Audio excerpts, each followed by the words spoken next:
So fantastic to be joined today by Josh Burnett, one of the most promising mountain bikers going around at the moment. And Josh, I'll just I guess we'll throw back to probably quite a happy memory for you, but the last national champs, and you managed to step up pretty nicely to that under 23 grade. Yeah, so it was a big weekend of racing. We had Oceania champs on the Friday and national champs on the Sunday, both in Dunedin. So a couple tracks that I was pretty familiar with, and yeah, I really enjoyed those courses. So I was pretty confident going in, and surprised myself a bit on the Friday getting second at the Oceanias.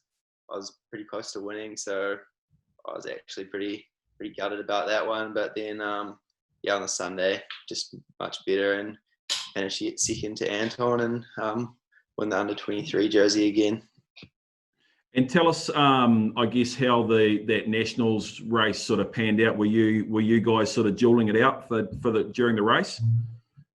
Yeah, so I got a wee bit lucky to say, but at the start there was probably the three top guys in New Zealand: Anton Cooper, Ben Oliver, and Sam Gaze. They were just up the course a bit, and Ben had a big crash, actually broke his wrist, but he still finished the race. And then Sam was a bit sick all weekend, so he pulled out after a lap or two. So it was me and Cameron Jones, another under 23 from Nelson, battled it out for a few laps, and then just managed to get away and stay in second by myself for most of the race. You must be pleased with the way you've stepped up from under 19s. Yeah, because I was pretty new. Even in my last year under 19s, that was actually my first nationals. So it is a pretty big step when you're a junior going into under 23. It's a broad age group with the 4 years. So yeah, I was pretty stoked, especially to win it last year as well as this year. It was a pretty big surprise, to be fair. Yeah, and I guess you kicked on a couple of events over in Europe, France and Andorra.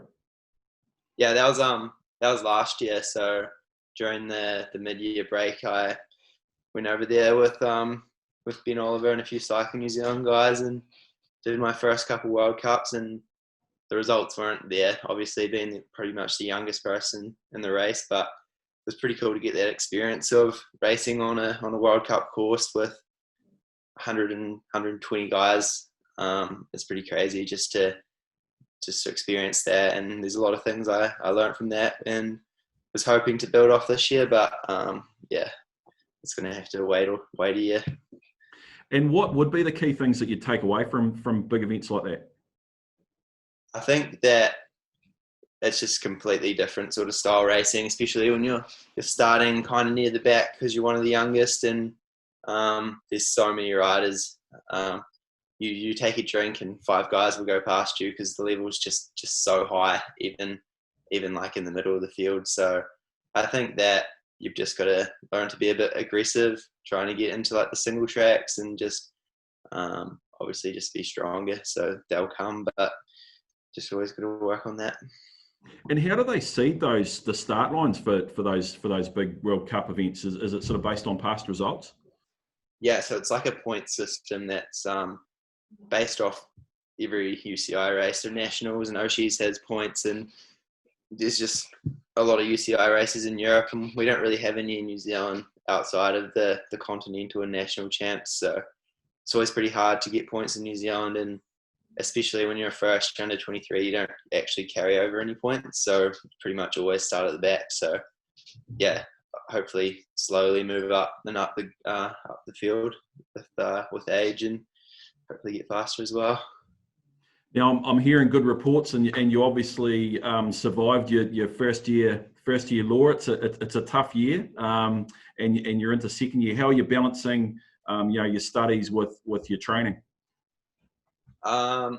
It's pretty full on workload, but I usually just try to get up early and do my ridings in the morning. To be honest, this year has been a lot different. I've only actually been to lectures for 2 weeks this year because we're away, and I missed a couple of weeks and then went straight into lockdown. So it's pretty easy online because you can do it whenever you want. It's pretty flexible, but around lectures, I usually just have to get up early and do it, and then ride again in the afternoon or have gym. So it's pretty full on, but kind of used to it, so it's not too bad. Yes, I guess in the normal course of events, you're up early in Dunedin and into the hills, eh? Yeah, usually on my road bike or mountain bike, and then have gym to do in the afternoons or another ride, and probably just study a wee bit into the night. It's not too bad. There's not heaps of other stuff to do, so yeah, it is what it is. Why did you choose law? I didn't enjoy science at all when I was at school, so pretty much was always good at the English and the sort of business sort of base side of things, and did a few business papers alongside a few sport ones as well, actually, with law in my first year, because it's all, you've got to do a few different ones, and then really enjoyed law and managed to squeak through into my second year, so just decided to carry on with it, and it's pretty interesting, so yeah, I'm enjoying it. And during those couple of months of lockdown, were you able to keep the fitness up, that sort of thing?